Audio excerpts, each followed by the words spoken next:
Merci de préférer Osaï TV les titres de ce 19h. La G10 a été présentée à plus d'une centaine d'entreprises françaises. C'était à l'occasion de l'édition 2022 de la rencontre des entrepreneurs de France organisée par le MEDEF. Dans le cadre des législatives de 2023, l'Union progressiste Le Renouveau vient d'enregistrer une nouvelle adhésion. Il s'agit du Parti pour l'engagement et la relève paix. Plus de précisions dans cette édition. Près de 400 agents de Bénérail en fonction ont été licenciés. Ce licenciement collectif fait suite à la signature de protocoles de résiliation conventionnelle des contrats de concession portant sur la ligne ferroviaire Bénin-Niger.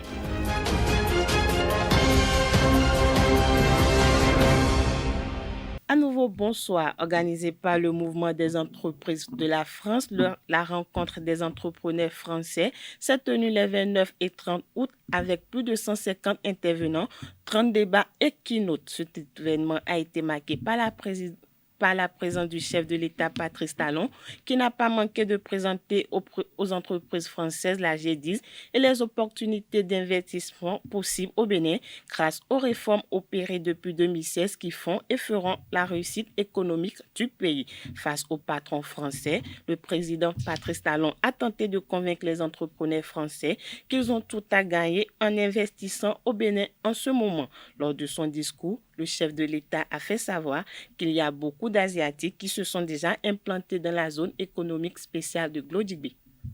Recalé aux législatives de 2019 et aux communales de 2020, le Parti pour l'engagement et la relève paix s'apprête à rejoindre le Parti Union progressiste Le Renouveau. Selon les informations, le parti va annoncer son adhésion à l'Union progressiste Le Renouveau ce jour à travers une sortie médiatique qui sera animée par Nathanaël Koti à Aboumey-Calavi. Zoom sur le plus long mur graffé du monde situé dans la capitale économique du Bénin. Un mur érigé par des artistes graffeurs dans le cadre de la 8e édition du festival Effet Graphe du 11 avril dernier. Quentin Amonceau nous emporte à la découverte de ce mur érigé sur le long du boulevard de la Marina. Le mur graffé le plus long du monde est désormais situé à Cotonou, sur le boulevard de la Marina.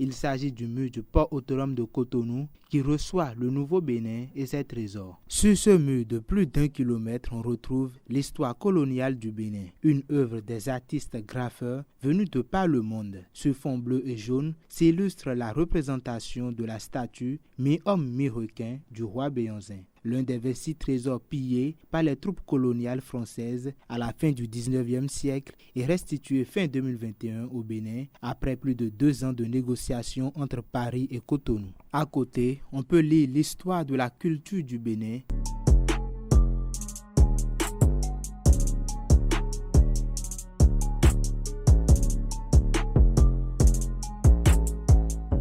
L'objectif est de réaliser la plus grande fresque murale du monde dans le cadre du festival Effet Graphe qui a retenu pour sa 8e édition le thème Le Nouveau Bénin le lundi 11 avril dernier. Plus de 800 mètres de murs ont été colorés depuis le 11 avril et les organisateurs espèrent l'agrandir à 1300 mètres lors de la 9e édition qui doit se tenir début 2021. Le mur accueille chaque jour des visiteurs, des photos et bien d'autres. Presque chaque passant s'arrête pour contempler cette beauté de la capitale économique du Bénin.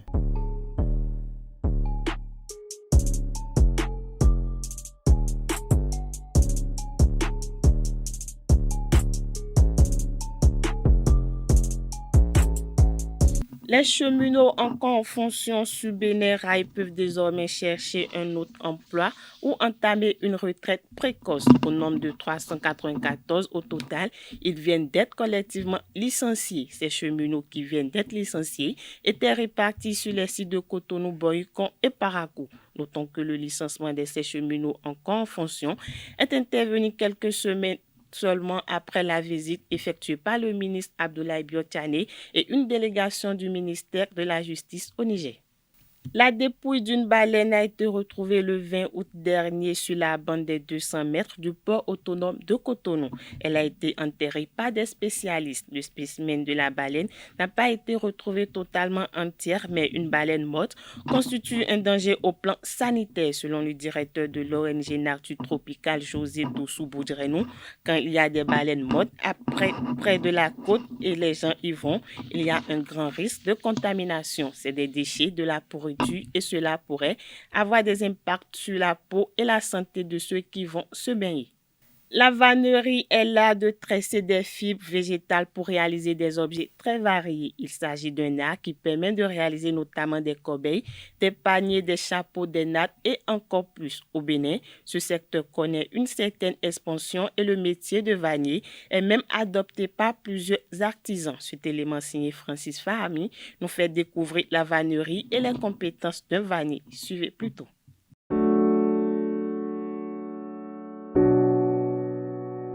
La vannerie désigne l'art de tresser les fibres végétaux pour réaliser des objets très variés. Les objets réalisés par ce art sont notamment les corbeilles, les paniers, les chapeaux, les nattes, les vents et plus encore.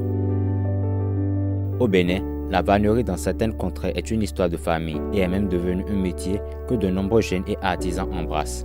Pour le tressage, les techniques employées et même les produits de vannerie restent souvent les mêmes et ce depuis la nuit des temps. Ainsi, parmi ces techniques et procédés, on retrouve le tissé, le spiral cousu et le coudé. L'osier, le roseau, le rotin et les feuilles séchées de palmier sont fréquemment utilisés par les vanniers dans la fabrication de produits issus de l'artisanat. La vannerie existe depuis la nuit des temps. Aussi, les traditions se perpétuent même si les objets évoluent. Les principes de tressage et la culture de ces différents végétaux restent peu à peu identiques. Parlons spiritualité dans cette édition. Nous sommes dans une période où beaucoup d'accidents se produisent selon le prince Zedeka qui demande de faire attention. Il recommande de solliciter la clémence du Dieu Gou, l'apaiser afin que la situation s'améliore. Suivons-le au micro de Jacques Marion d'Almeida. Vous savez, dans une année, lorsque vous franchissez du 1er janvier au 31 décembre, l'homme, de façon générale, l'infiniment petit, conçu par l'infiniment grand, qu'on appelle Dieu, dispensateur intrinsèque de l'énergie universelle, DIEU, dispensateur intrinsèque de l'énergie universelle que nos ancêtres appellent Mahou, Ndemahu, Mahou, Plagadamasu Rondo, c'est l'infiniment grand. Et l'homme est un élément de l'infiniment grand, qui est l'infiniment petit. L'homme fait partie des 4 éléments, la composante des 4 éléments avec lequel on a ajouté l'esprit, qui fait le 5e élément. Donc nous sommes les produits de la nature, les produits du dispensateur intrinsèque de l'énergie universelle. Étant donné que nous sommes tributaires du dispensateur intrinsèque de l'énergie universelle, nous sommes des hommes d'esprit et de chair. La chair est faible, la chair commet des péchés. Chaque jour que Dieu fait, qu'on le veuille ou non, nous sommes matière, nous sommes sueurs. Nous ne sommes pas parfaits, l'homme n'est pas parfait. Il commet des péchés, sciemment ou inconsciemment. Il commet des péchés par action, par omission, sciemment ou inconsciemment. Et par conséquent, pour être en harmonie avec l'univers, avec la nature, il faille, il urge, n'est-ce pas, de faire cette cérémonie de purification. Lorsque vous commettez des péchés, que ce soit du côté de la famille paternelle, maternelle, parmi les amis, au boulot, n'importe où, nous sommes pécheurs. Pour rien du tout, les gens vous en veulent. Oui. Bon gré, mal gré, on vous en veut. Donc tout ça nous joue de sale tour à des moments donnés. Les gens sont prêts à jeter le propre sur votre personne, à vous vilipender, sans raison valable. Donc, c'est pourquoi il urge, n'est-ce pas, de se purifier chaque année, n'est-ce pas, pour enlever ces souillures-là et revenir en harmonie. On dit, c'est boulissa, non, le caméléon change de peau. C'est ça, vous changez de peau. Et Lisa est bien dépositaire. Lisa, avoir eu craqué.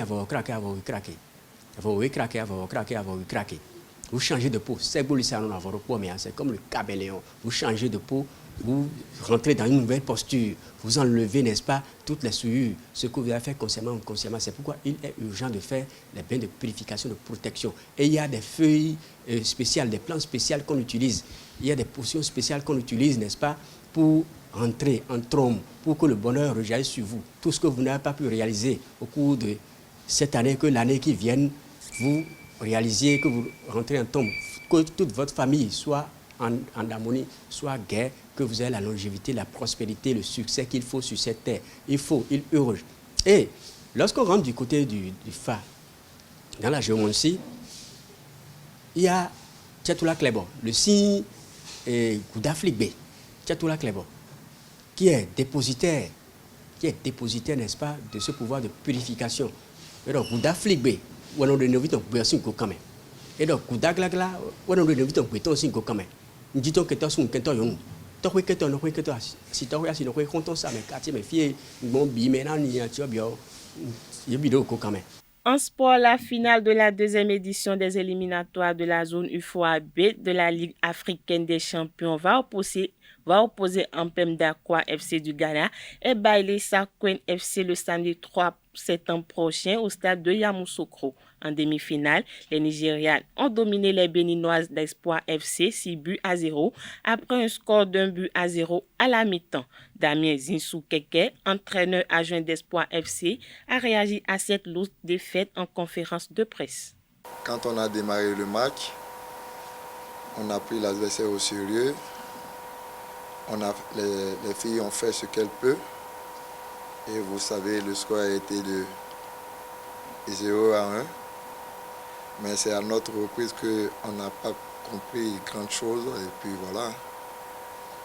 Donc, je pense que l'équipe béninoise, c'est pour une première qu'elle arrive à cette étape. C'est l'apprentissage. Ce qui est sûr, elles-mêmes, elles ont vu. Elles ont essayé, elles ont vu à l'opposé comment ça se passe. Et que moi, je les félicite et pour l'avenir. Une équipe, c'est tout un ensemble. Et tout ce que je vais dire, bon, c'est arrivé et puis c'est arrivé. Et puis voilà.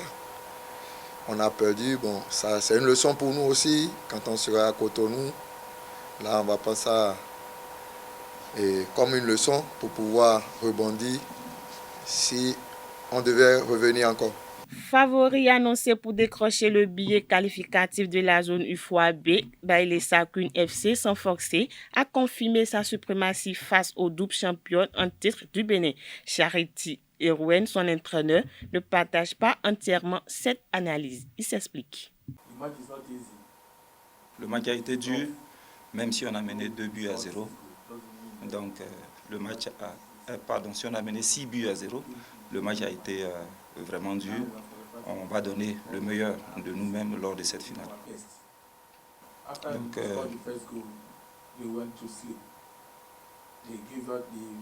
je pense que la première mi-temps, quand elles ont marqué le premier but, elles ont dormi. Elles n'étaient pas suffisamment éveillées. Et donc, en deuxième mi-temps, quand elles sont venues, on a donné les instructions qu'il fallait pour qu'elles puissent être à la hauteur.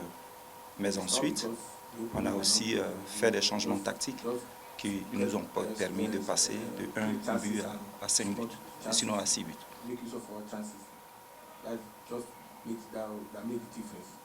Igwe Confidence Uzo Amaka, capitaine du club nigérien, a abondé dans le même sens que son entraîneur. Selon elle, c'est le réalisme qui a permis de faire la différence lors de cette demi-finale contre les Béninoises.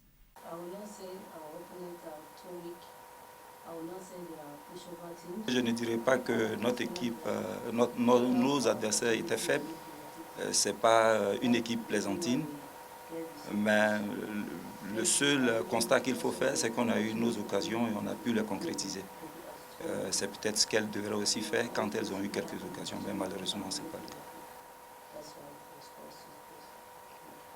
Dans l'autre demi-finale, Mpemdakwa FC s'est qualifié pour la finale au bout du suspense au détriment d'Africa Sport d'Abidjan.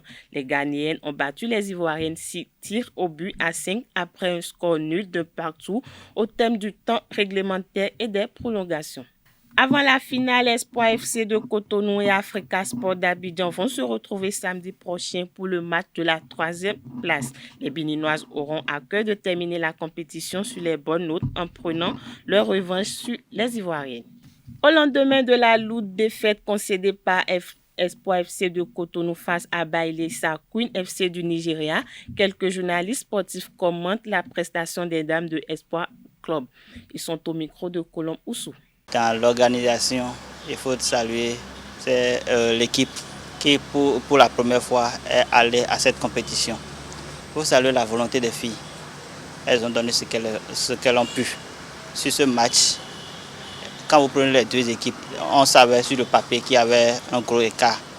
Les autres ont commencé avant nous, le football féminin. C'est maintenant que le Bénin est en train de donner un souffle à ce football. L'équipe béninoise a montré le vrai visage de notre championnat. L'équipe du Nigeria n'est pas une petite équipe et quand on compare le niveau du championnat féminin nigérien à celui du Bénin, on sait très bien qu'il n'y a pas match. Donc, on savait que devant cette équipe hier, les nôtres, les Béninoises ne pouvaient pas grand-chose. Il fallait aller apprendre, se confronter à des grands pouvoirs pour jauger ces filles-là, pour qu'elles-mêmes puissent se dire que il reste encore du travail.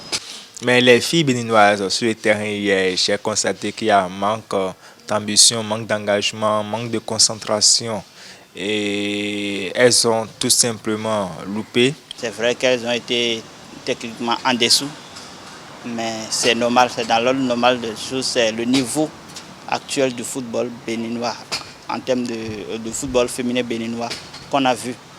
On n'est pas encore à un niveau où on peut rivaliser avec les grands de ce continent. On doit tirer beaucoup de leçons et on doit revenir à la maison, penser à la formation à la base de nos athlètes. Tout est dans le travail. Si on y met du sérieux, si on travaille, il n'y a pas de raison pour que l'équipe n'aille pas de l'avant. Il n'y a pas de raison pour que l'équipe ne progresse pas. Il suffit d'avoir une bonne organisation, de mettre les moyens qu'il faut et de savoir choisir les joueuses pour animer l'équipe, pour jouer. L'espoir est permis.